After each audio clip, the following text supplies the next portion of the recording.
Assalamualaikum warahmatullahi wabarakatuh. Salam sejahtera untuk kita semua.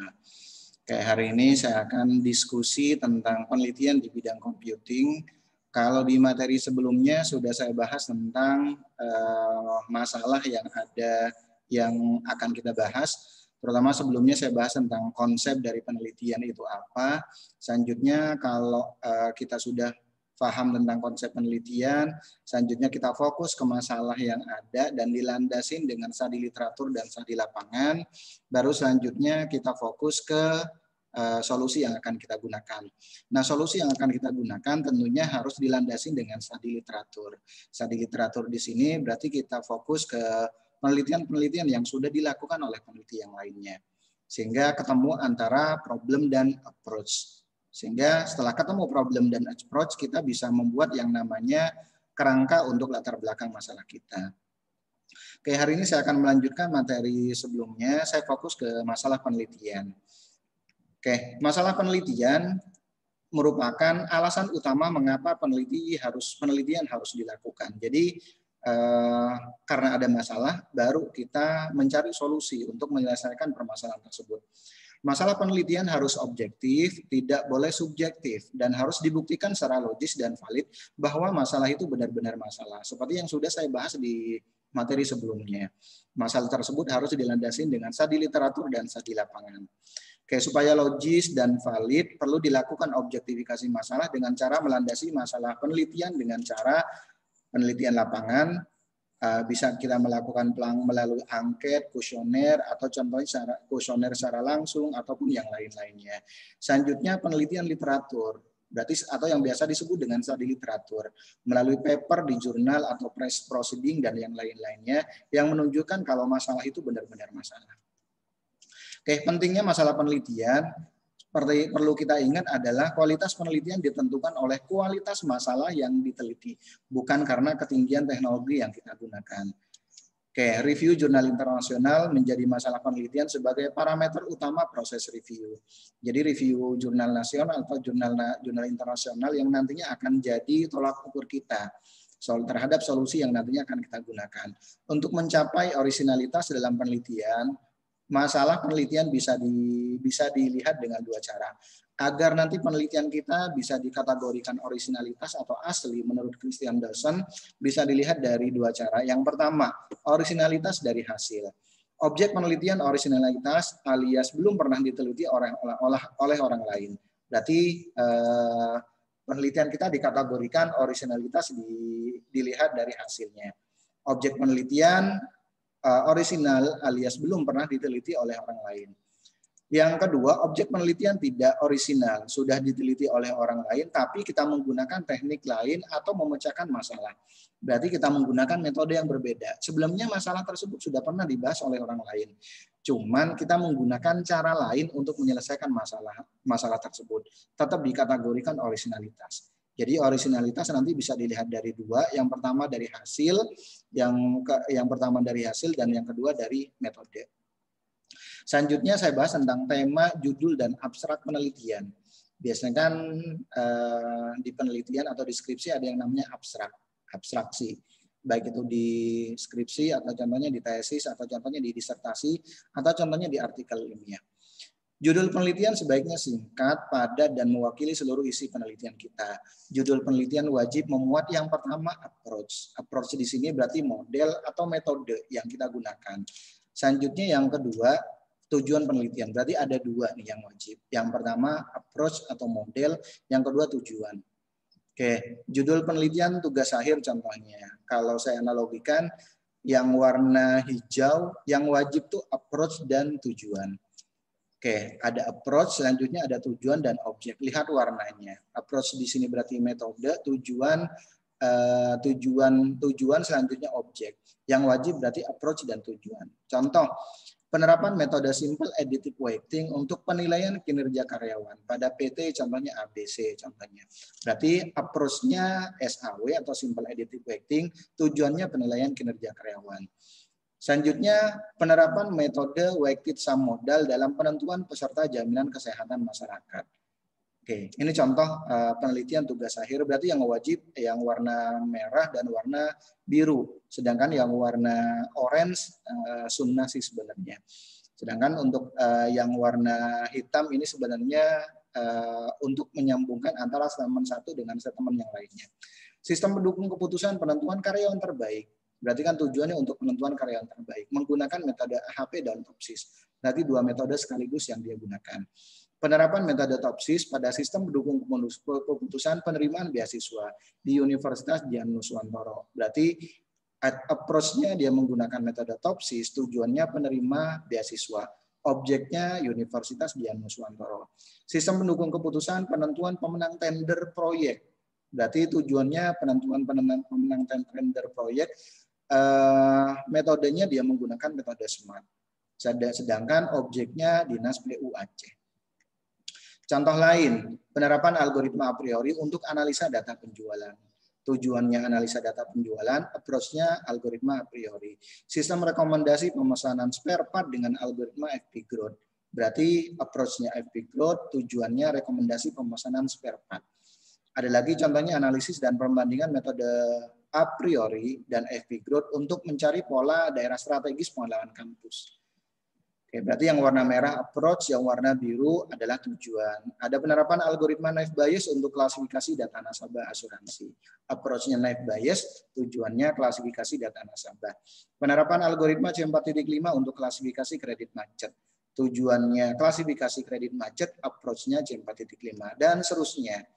Ada lagi contohnya penerapan metode fuzzy analytical hierarchy proses untuk pemilihan supplier batik Madura. Berarti kan tujuannya pemilihan supplier batik, approach-nya metode fuzzy AHP. Ada lagi metode VCOR dalam pemilihan calon peserta Olimpiade Olahraga Siswa Nasional. Approach-nya metode VCOR, tujuannya pemilihan calon peserta. Ada lagi contohnya judul penerapan metode MORA. Berarti approach metode MORA, tujuannya penentuan lokasi SPBU dan yang lain-lainnya. Ini contoh penentuan judul yang ada di tugas akhir. Penentuan algoritma Cummins untuk pengelompokan penyebaran diare di Kabupaten Garut. Berarti tujuannya pengelompokan penyebaran diare. Approach-nya Cummins, objeknya Kabupaten Garut. Penerapan neural network untuk penentuan masa studi mahasiswa. Approach-nya neural network, tujuannya penentuan masa studi. Objeknya contohnya universitas apa contohnya. Sistem cerdas menggunakan konsep Bayesian network untuk memprediksi mahasiswa drop out. Approach-nya Bayesian network, tujuannya memprediksi mahasiswa drop out. Oke, dan yang lain-lainnya. Implementasi metode klasifikasi naive Bayes dalam memprediksi besarnya penggunaan listrik rumah tangga. Approach-nya klasifikasi naive Bayes, tujuannya memprediksi besarnya penggunaan listrik rumah tangga. Selanjutnya saya bahas tentang abstrak penelitian. Secara umum abstrak harus menggambarkan keseluruhan isi dari tulisan atau tugas akhir yang kita lakukan. Abstrak diuraikan dengan bahasa lugas, tidak bertele-tele dan langsung ke sasaran. Abstrak harus memuat atau yang biasa disebut dengan abstraksi, masalah penelitian, metode, plus pengembangan atau perbaikan yang kita gunakan untuk memecah masalah tersebut dan hasil penelitian. Jadi abstrak yang kita buat baik di artikel ilmiah ataupun di penelitian, baik di skripsi ataupun di tesis atau di disertasi harus memuat tiga hal ini. Yang pertama masalah, yang kedua metode, selanjutnya ada hasil. Oke, saya lanjut ke yang keempat, kerangka pemikiran dan hipotesis. Kerangka pemikiran itu apa? Sebelumnya kan saya sudah bahas di materi pertama tentang penelitian. Tentang penelitian di situ ada yang namanya masalah dan solusi atau problem dan approach. Jika ingin lengkap, kita harus buat yang namanya kerangka pemikiran. Kerangka pemikiran itu apa? Suatu bagan alur yang menghubungkan masalah dan pendekatan penelitian yang dihasilkan dari teori atau konsep atau model yang ada di landasan teori. Kerangka pemikiran menjelaskan bagaimana pola pikir dan konsep kita dalam melakukan penelitian, sehingga akan kelihatan apa yang akan kita lakukan. Kerangka pemikiran akan menjadi acuan kita dalam menyusun metodologi penelitian. Kerangka pemikiran bisa digunakan untuk menguji logika penelitian. Selanjutnya ada yang namanya hipotesis. Hipotesis itu merupakan dugaan sementara. Oke, pernyataan hubungan yang mungkin terjadi antara dua atau lebih variabel berdasarkan teori. Banyak penelitian khususnya di bidang computing yang tidak menyebutkan hipotesis secara eksplisit biasanya. Oke, ini contoh kerangka pemikiran. Jadi lanjutan dari problem dan approach. problem dan approach-nya apa, baru selanjutnya development-nya apa, selanjutnya implementasinya, measurement-nya, baru nanti result-nya. Result di sinilah yang nantinya akan jadi judul penelitian yang akan kita lakukan. Oke, ingat untuk problem dilandasi dengan studi literatur dan studi lapangan. Selanjutnya untuk approach dilandasi dengan studi literatur. Berarti sumber referensinya dari artikel ilmiah. Oke, contoh penerapan metode AHP untuk pemilihan metode pembelajaran. Problemnya pemilihan metode pembelajaran sulit dilakukan dan sudah dilandasi dengan studi literatur dan studi lapangan yang menunjukkan kalau masalah ini benar-benar masalah. Baru selanjutnya solusinya dia menggunakan metode AHP. Setelah dia melakukan related research, setelah dia melakukan state of the art dari beberapa artikel-artikel yang sudah ngebahas tentang sulitnya pemilihan metode pembelajaran. Selanjutnya untuk development-nya, contohnya yang harus saya lakukan adalah studi metode pengumpulan data, sampel dan populasi. Kita bisa menggunakan sampel dan populasi untuk mengembangkan development tersebut, untuk mengembangkan penelitian yang nantinya akan kita lakukan. Selanjutnya konstruksinya, contohnya konstruksinya saya menggunakan framework Microsoft Excel untuk untuk pengumpulan data dan yang lain-lainnya atau untuk perhitungan. Selanjutnya konstruksinya saya menggunakan software Expert Choice. Nah, untuk development di sini sebenarnya bisa kita lanjut. Contohnya kalau kita ingin ngembangin sistem, berarti konstruksinya kita menggunakan bahasa pemrograman apa. Selanjutnya implementation-nya kita implementasikan di mana, baru selanjutnya evaluasi. Kita evaluasi sebelum kita menggunakan metode AHP dan setelah kita menggunakan metode AHP, hasilnya seperti apa. Jadi akan muncul di sini kalau memang hasilnya lebih bagus setelah menggunakan metode AHP, akan muncul metode AHP akurat untuk pemilihan metode pembelajaran. Nah, dari kesimpulan inilah yang nantinya akan jadi judul penelitian kita. Oke, sehingga kita buat yang namanya latar belakang masalah, contohnya dari problem dan approach yang akan kita buat. Yang pertama kita bahas tentang pendidikan dan sistem pendidikan. Kita bahas tentang standar kompetensi kelulusan, baru selanjutnya kita bahas peningkatan kompetensi lulusan tentang pemilihan metode pembelajaran. Selanjutnya alinea kedua kita fokus ke masalah di proses pemilihan metode pembelajaran. Contohnya kita studi literatur, masalah di sini harus dilandasi dengan studi literatur dan studi lapangan. Baru selanjutnya solusi yang akan kita gunakan. Setelah kita menentukan objektifikasi masalah, kita cari artikel ilmiah yang digunakan untuk menyelesaikan masalah tersebut, yang biasa dilakukan oleh peneliti lain. Selanjutnya setelah kita lihat contohnya ternyata metode untuk pemilihan metode pembelajaran contohnya yang lumayan banyak dan hasilnya bagus, yang hasilnya cukup bagus contohnya menggunakan metode bidang keilmuan SPK contohnya dan menggunakan MADM. Berarti kan ini related research. Contohnya si A menggunakan metode AHP, penulis A menggunakan metode AHP tahunnya tahun berapa. Berarti kita cari artikel ilmiah yang relevan dengan penelitian yang akan kita bahas minimal 5 tahun terakhir. Ada yang menggunakan metode HP, ada yang menggunakan metode web product. Baru selanjutnya dari metode-metode yang sudah disarankan oleh peneliti lain, metode mana yang paling bagus. Baru metode itulah yang akan kita pilih. Contoh pada penelitian ini akan digunakan metode HP dengan alasan bla bla bla bla contohnya. Oke, contoh lain penerapan algoritma C4.5 penentuan kelayakan untuk penentuan kelayakan pemberian kredit perbankan. Problemnya apa? Penentuan kelayakan pemberian kredit perbankan tidak akurat dan ini harus dilandasi dengan studi literatur dan studi lapangan. Approach-nya saya menggunakan algoritma C4.5. Kenapa menggunakan algoritma C4.5? Karena saya sudah melakukan studi literatur bahwa algoritma C4.5 inilah yang paling bagus kalau dibandingkan dengan algoritma yang lainnya. Selanjutnya saya akan ngembangin aplikasi ini, akan mengembangkan konsep ini untuk dibuatkan aplikasi. Development-nya, analisa dan perancangannya saya menggunakan activity diagram. Development-nya saya menggunakan Java dan framework Rapid Manner. Jadi bahasa pemrogramannya saya menggunakan Java, untuk analisisnya saya menggunakan Rapid Manner. Pengujiannya saya menggunakan Whitebox Testing. Implementasinya di bank suka uang, pengumpulan datanya di bank suka uang, metode penelitiannya contohnya eksperimen, desain eksperimennya karena saya menggunakan di bidang keilmuan data mining, tentunya kita menggunakan CRISP DM. Selanjutnya evaluation-nya, karena saya menggunakan algoritma C4.5, yang kita ukur adalah confusion metric dan kurva ROC, akurasi dan AUC-nya. Sehingga setelah kita bandingkan sebelum dan setelah menggunakan algoritma C4.5, hasilnya seperti apa? Algoritma C4.5 yang akurat untuk penentuan kelayakan pemberian kredit perbankan. Atau algoritma C4.5 akurat untuk penentuan kelayakan pemberian kredit perbankan. Sehingga akan jadi judul skripsi kita atau judul penelitian kita. Baru selanjutnya kita tinggal buat yang namanya latar belakang masalahnya. Alinea pertama kita bahas tentang tema perbankan dan fasilitas kredit. Dilakukan proses approval kredit, alinea pertama. Alinea kedua fokus ke masalah. Proses approval kredit tidak akurat yang dilandasi dengan studi literatur dan studi lapangan. Oke, selanjutnya alinea ketiga kita fokus ke related research-nya. Metode untuk peningkatan akurasi approval kredit. Menggunakan metode apa? Contohnya yang paling banyak contohnya menggunakan teknik klasifikasi dan bidang keilmuan, di mana teknik klasifikasi di sini merupakan salah satu subbidang yang ada di bidang keilmuan data mining. Dari beberapa jurnal yang ada, rangkuman jurnal yang ada, peneliti-peneliti yang lain menggunakan metode CHAT untuk menyelesaikan tentang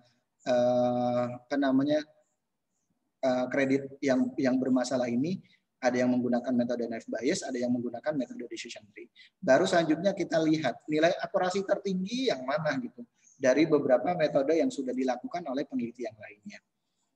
Oke, ternyata decision tree yang paling bagus contohnya. Baru di alinea ketiga, alinea keempat, kita tinggal memberikan argumen pada penelitian ini akan digunakan metode decision tree dengan alasan apa.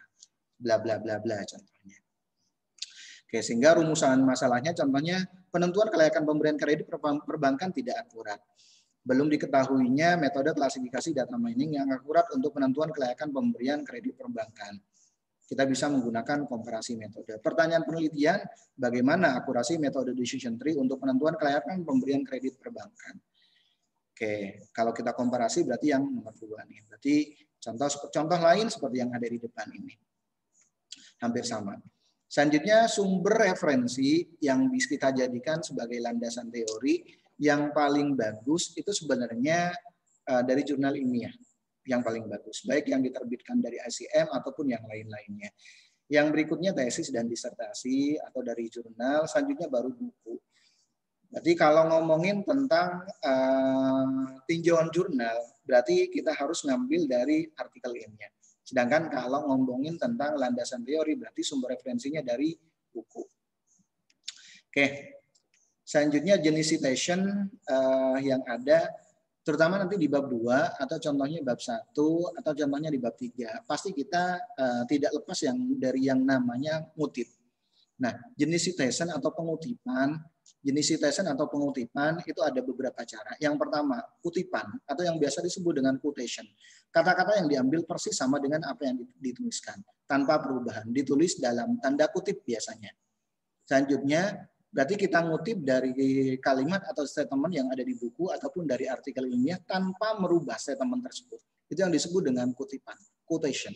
Yang kedua, parafrase, menyusun kembali pemikiran penulis dan mengungkapkannya dengan kata-kata sendiri. Jadi kita baca penelitian ataupun buku referensi yang kita gunakan, kita baca, selanjutnya kita buat lagi menyusun kembali dengan menggunakan kata-kata kita sendiri. Itu yang disebut dengan parafrase. Selanjutnya ringkasan, kita ambil intisari dari suatu tulisan. Yang keempat, evaluasi. Ini yang agak sulit memang, yang keempat. Biasanya yang lumayan banyak dilakukan oleh beberapa teman-teman mahasiswa atau beberapa peneliti, biasanya nomor 1 dan nomor 2 biasanya. Oke, untuk standar penulisan di sumber referensi ada yang menggunakan APA style, ada yang menggunakan Harvard style, dan ada yang menggunakan IEEE style, dan yang lain-lainnya. Oke, ini kurang lebih untuk pembahasan di materi ini, di mana materi ini saya sudah bahas tentang bagaimana caranya memulai penelitian, terutama untuk teman-teman mahasiswa yang masih bingung untuk melakukan penelitian. Oke, mohon maaf kalau ada kata-kata yang kurang berkenan. Saya akhiri. Assalamualaikum warahmatullahi wabarakatuh dan salam sejahtera untuk kita semuanya.